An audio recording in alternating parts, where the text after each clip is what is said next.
For 2 years, self-proclaimed social justice warriors, activists, and anti-Israel radicals have gladly demanded a ceasefire and falsely accused Israel of genocide.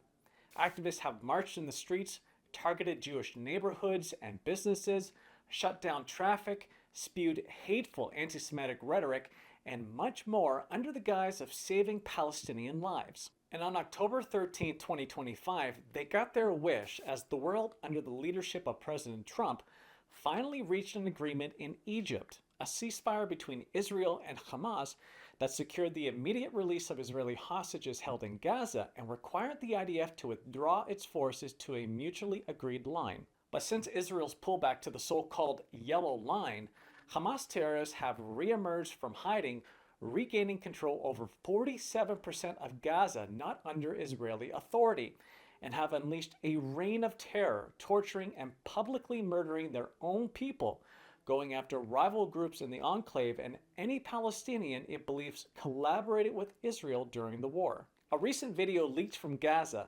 showcases again to the world the absolute barbarism with which Hamas operates. The video, authenticated by CNN, shows masked Hamas terrorists wearing green headbands in the Al-Sabra neighborhood in western Gaza City, rounding up 8 blindfolded Palestinians, executing them, and then subsequently celebrating in a square while Palestinian civilians watched. And yet, these brutal acts of violence by Hamas are being largely ignored by Western activists. Why is that? When Israel was operating inside Gaza, targeting Hamas terrorists while working to protect Palestinian civilians, those same anti-Israel voices hurled endless false accusations. But the moment Israel withdrew and Palestinian civilians began to suffer deliberate, targeted harm at the hands of their own people, suddenly the outrage disappeared. Do Palestinian lives not matter anymore?